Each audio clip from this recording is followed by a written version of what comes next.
Shri Srimati Bhaktivedanta Swami Prabhupadaning Jan Tanu G'ilimining 5 tarovining 6 bölümünün Ağılçın tilidan Qazaxchalamı 4 Navruz 2021 yıl. Ruhaniyatım Erjan İlyasova, ruhaniyatım Ratesh Yamadasa. Meditatsiyaga shamu және ishki men. Meditatsiyaga shamu kundalikda problemalarimizni checha olama? O'limdan keyin ömür barmi? Esirtkilar ishki jan dunyoda tanuvimizga ko'maktasa olama? 1976 yılı Oңтүстік Afrikaning Durban shaharındagi Natal Mercury gazetining intervyueri Bill Fielding osындай көптеген сұрақтарына Шрила Прабхупада жауап береді. Шрила Прабхупада: Krishna barchani suysundiruvchi deganda bildirетін Xudayning namasi. Barchani suysundirmeyincha Xuday bo'lishi mumkin emas. Krishna tanu deganimiz Xuday tanuni bildiradi. Xudayмен тең qasiyatdess bärimizde Xudayning titimdey bölşeklerimiz. Titimde gana bir tüyür altının keyin orundagi ulkan som altınmen teң qasiyatdess bolatını tärізde Tirijanlar keypindegi bizler de Xudayning bölünbes bölşeklerimiz. Mr. Fail, otışqanдар сияқтымыз ба? Шрила Прабхупада: ya otda ushqunda ot bo'lganimen ot orasan zor, kerisincha ushqun titimde gana. Ushqun men ot arasındagi qatnashdan ayirmachiligi bizning Xudaymen qaram-qatnashimiz мәңгі болғанымен, қазіргі кезде фәни энергиямен жана суымыздың салдарынан сол қатынасымызды ұмытқанбыз. Тек осы ұмытшақтығымыздың салдарынан саналуан проблемаларға кезігеміз. Егер бойымыздағы бастапқы Құдай тану санамызды жандандыра алсақ, бақытты боламыз. Кришна тану санасының тоғытыр мәні осында. Бойымыздағы бастапқы Құдай тану санамызды жандандырудың ең тиімді тәсілі осы. Ішкі жан дүниені танудың әртүрлі тәсілдері болғанымен, азғындаған үстіне азғындап бара жатқан қазіргі Кали заманындағыларға қарапайым Кришна тану тәсілі қажет. Бүгінде аталмыш фәни алға басу сымақтары проблемаларын шешеді деп ойлайтын олар оңбай қателеседі. Шын шешімі Кришнаны танып, фәни тірліктен біржола құтылу. Құдай мәңгі болғандықтан біз де мәңгіміз. Әйткенмен, фәниге тәуелді күйге түскен біздер men mına denemin dep oylaydındықтан, bir deneden екінші денеге қайта-қайта көшіп қона беруге мәжбүрміз. Надандығымыздың салдарынан осылай алжасқанымызбен шын мәнінде біз денемеспіз, керісінше рухани ұшқындарымыз, Құдайдың бөлінбес бөлшектеріміз. Mr. Fail, яғни дене жанның көлік құралына ұқсай ма? Шрила Прабхупада: ya, дене машинаға ұқсайды. Машинамен бір жерден екінші жерге көшіп жүретініміз секілді, бақытты болуға тырысатын тәуелді фәни өмірімізде де ойшы жорымыздың салдарынан бір орыннан екінші орынға көшіп қонумен боламыз. Алайда шын күйіміз Құдайдың бөлінбес бөлшектері екенімізді және шын ісіміз Құдаймен қатынаса және бірлесе отыра барша тірі жандарға көмектесу екенін ұқпайынша бізді еш нәрседе бақытты ете алмайды. Тек 8.400.000 тіршілік түрлері арқылы ұзақ эволюциялану шеңберінен өткеннен кейін ғана жететін осы өркениетті адами өмірімізді Құдаймен қарым-қатынасымызбен ішкі жан дүниемізді тану үшін пайдаланудың орнына, керісінше сезім ләззатының соңына түсіп әрі-бері қаңғырумен болатын мысықтар мен иттерше тектен-текке кетірсек, өте сирек кездесетін осы ұлы мүмкіндігімізді пайдалана алмай айырылып қаламыз. Кришна тану қозғалысы адами өмір денемізді барынша пайдаланып, Құдаймен қарым-қатынасымызды тануға талпынуға үйрету үшін арналған. Mr. Fail, егер осы өмірімізді барынша пайдаланылмаса, келесі өмірімізде екінші мүмкіншілік келенеміз бе? Шрила Прабхупада: ya, өлім сәтіндегі тілектеріңізге сай басқа дене алғаныңызбен келесі денеңіздің адам тәні болатынына кепіл жоқ. Тіршіліктің 8.400.000 түрлері бар екенін жаңа түсіндірдім. Өлім сәтіндегі ақыл ойыңызға сай сол денелердің кез келгеніне енуіңіз мүмкін. Өлім сәтіндегі ойымыз өмір бойы істеген істімізге байланысты. Фәни санадан арылмайынша фәни табиғаттың ізгілік, құмарлық және надандық күналарының ырқымен харекет етеміз. Бұл үш күна сары, қызыл және көк түс іспеттес. Қызыл, сары және көк түстердің араласуынан миллиондаған түстердің шығатыны тәрізді. Үш күнаның араласуынан саналуан тіршілік түрлері шығады. Саналуан тіршілік түрлерінде туу мен өлім айналымын тоқтату үшін фәни табиғат жамылғысынан шығып, пәк сана деңгейіне көтерілуіміз шарт. Керісінше, егер Кришна тану бақи ғылымын үйренбесек, онда өлім сәтінде тәуір ме, нашар ма, әйтеуір бір денеге көшеміз. Егер бойымызға ізгілік күнасын дарысақ, onda ömür sürü dengеyi әлдеқайда жоғарырақ планеталардың біріне көтерілеміз. Егер бойымызға құмарлық күнәсін дарытсақ, onda қазіргі деңгейімізде қаламыз. Керісінше, егер надандығымыздың салдарынан күнәлі істерге белшемізден батып, табиғат заңын бұзсақ, onda жануар я өсімдік деңгейлеріне дейін қылдыраймыз. Сонан соң миллиондаған жылдар бойы эволюциялану сатылары арқылы қайтадан адам тәніне көтерілуге мәжбүр боламыз. Сондықтан адам жауапты болуға міндетті. Құдаймен қарым-қатынасын түсініп, сол қатынасына сай қарекет ету арқылы осы адами денеге берілетін сирек мүмкіндікті пайдаланып қалуға міндетті. Сонда тіршіліктің әртүрлі түрлерінде туу мен өлу шеңберінен сытылып шығып, үйіне Құдайға қайтыр олады. Мистер Фейл. Бақи медитацияға шому адамдарға көмектесе ме? Шила Прабхупада. Медитацияның шын мәнін білмесе де, өтірікші аталмыш свами сымақтар мен йоги сымақтардың медитация деп жүргендері надандарды алдап пайда табудың тағы бір амалы ғана. Адамдарға көмектесе ме деп сұрауыңызға қарағанда медитацияның не екенін білетін шығарсыз, мистер Фейл. Ақылды тыныштандыру, еш нәрсеге алаңдамай бір ортаға шоғырлауға тырысу. Шила Прабхупада. Қандай ортаға, мистер Фейл? Білмеймін. Шила Прабхупада. Медитацияның шын мәнін білмейтін өтірікшілер надандарды алдап пайда табушы медитация сөзін насихаттап жүр, мистер Фейл. Әлде медитация адамдарды дұрыс ойлауға үйретумен құнды ма? Шила Прабхупада. Жоқ. Шын медитация дегеніміз Құдайтану санасына ақыл ойымызбен шому күйіне жету. Керісінше, егер Құдайдың кім екенін білмесеңіз, қалай медитацияға шомасыз?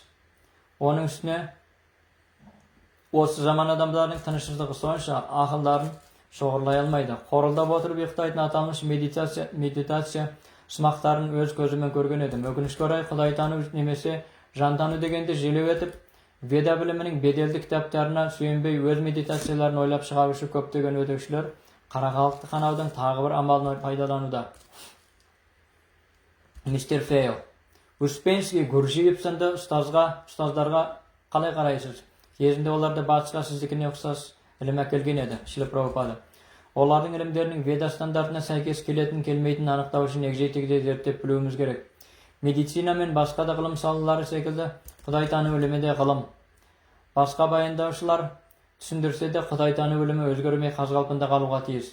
2-ге 2-ні қоссақ 5-ке емес, 3-ке емес, 4-ке теңеледі. Бұл ғылым. Мистер Фейл. Шынайы Құдайтану ілімін басқалар да үйрете ала ма? Шила Прабхупада. Ілімдерін егжей-тегжей зерттеп білмейінше пәлен түгенді кесіп айта алмаймын. Өтірікшілер көбейіп барады. Мистер Фейл.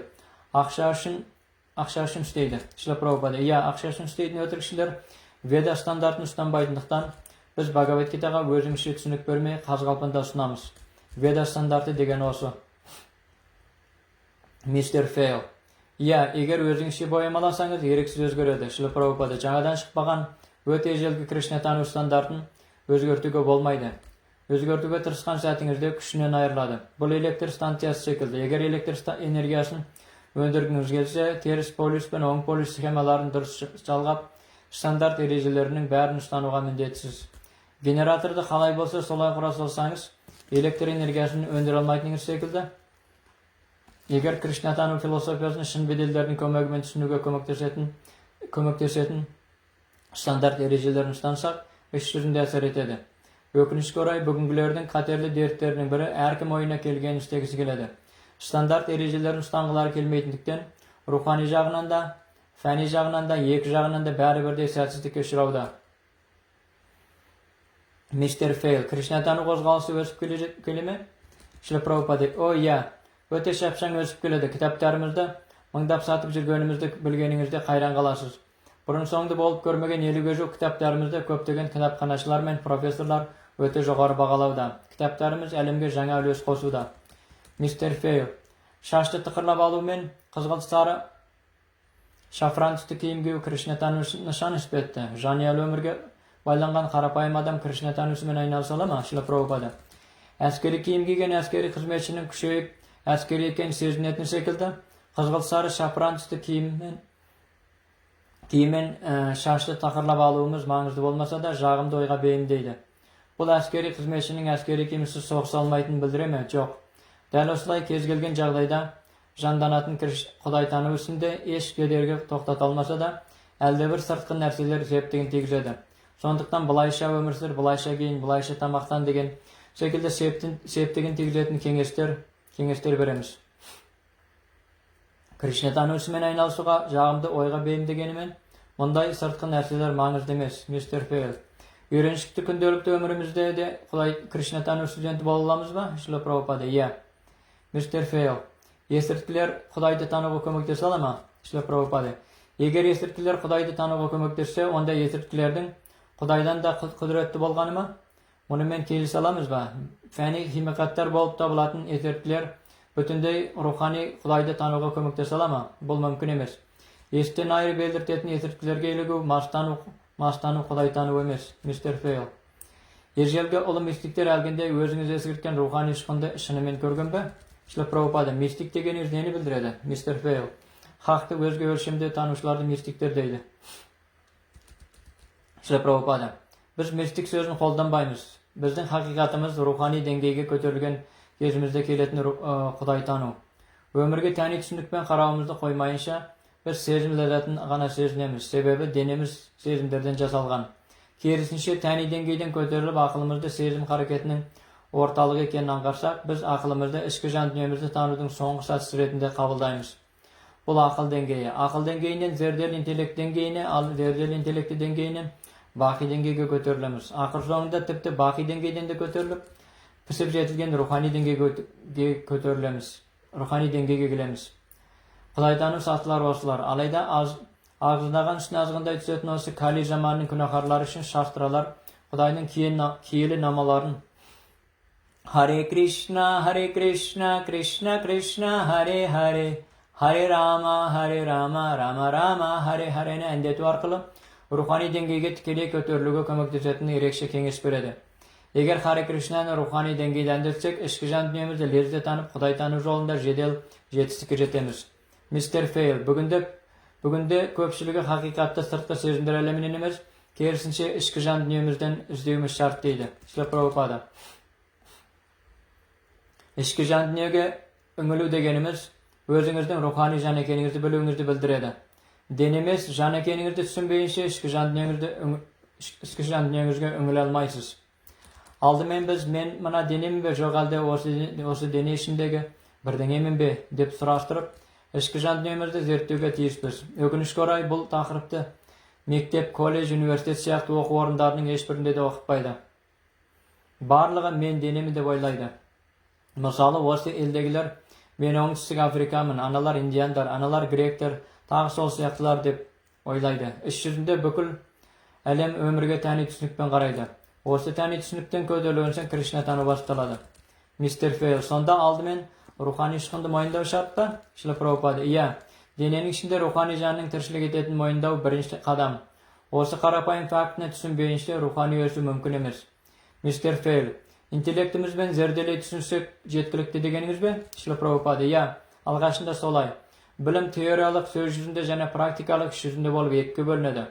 Алдымен рухани ғылымды теориялық сөз жүзінде үйренеміз де, сонан соң рухани деңгейде харекет ете отырып, практикалық іс жүзінде меңгереміз.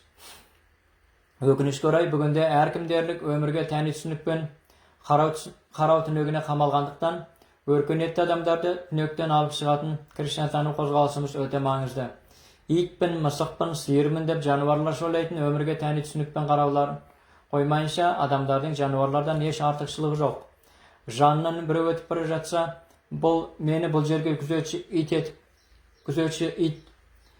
етіп қойған деп ойлайтын ит, мені бұл жерге күзетші ит етіп қойған деп ойлайтын ит асылда біріп қоя береді. Егер итше ойлайтын менде еліме неге келдіңдер, заңды құқығыма неге келдіңдер деп шетелдіктерге қоқанлық көрсетсем, иттен айырмам қайсы, мистер Фейл? Еш айырма жоқ. Тақырыбымызды ауыстырсақ, рухани іспен айналысу үшін белгілі бір тәртіппен тамақтану шарт па? Шила Прабхупада, иә, тәсіліміз бүтіндей тазаруымыз үшін арналған, ал тамақтану тазару тәсілінің бір бөлігі. Асына қарай табағы, адамына қарай қабағы деген мәтелдеріңіз шын айтылған. Денемізі бен ақыл күйіміз нені қалай ішіп жеуімізге қарай құрылатындықтан, шастралар Кришнаны тану үшін Кришнаға ұсынылған тамақтың сарқытын ішіп жеуімізге кеңес береді. Егер туберкулез дертіне шалдыққан науқастың сарқытын ішіп жесеңіз, tuberkulozun жұқтырып алатыныңыз секілді, егер Кришна прасаны ішіп жесеңіз, Кришна тану санасын жұқтырасыз. Осылай өзіміз ішіп жеместен алдын тамақты Кришнаға ұсынған соң ғана ішіп жесек, Кришна тану жолында өсуімізге көмектеседі. Мистер Фейл, бәріңізде вегетариансыздар ма? Шила Прабхупада, иә. Себебі Кришна вегетариан. Құдай болғандықтан Кришна бәрінде ішіп жей алса да, Бхагавад-гитада 9.26. Егер біреу маған сүйіспеншілікпен беріліп, жапырақ, гүл, жеміс немесе су ұсынса, мен оның тартуын қабыл аламын деген Кришна еш уақытта маған ет пен шарап беріңдер деген емес. Мистер Фейл, темекші, Шила Прабхупада, темекі де есірткіге жатады. Өмірге тәни түсінікпен қараудан онсыз да мастанып жүрген біздер, егер естен айырып елдіртетін есірткілерді одан әрмен өдете түссек, құрдымға құлаймыз ғой. Мистер Фейл, ет, ішімдік, темек тәрізділер тәни сананы күшейте түседі дейсіз бе? Шила Прабхупада, иә. Мәселен, сіз сырқаттанып, сол сырқатыңыздан айқыңыз келсе, дәрігердің кеңестерін ұстануға тиіссіз. Егер дәрігер ананы жеме, мынаны же десе, сол кеңестерін ұстануға тиіссіз. Дәл осылай Харе Кришнаны әндетіңіз. Кришнаның іс-қарекеттері туралы тыңдаңыз және Кришна прасадамен тамақтаныңыз деп, біз де өмірге тәни түсінікпен қараудан емделу жолын ұсынып, Кришна тану тәсілінің көмегімен емдейміз.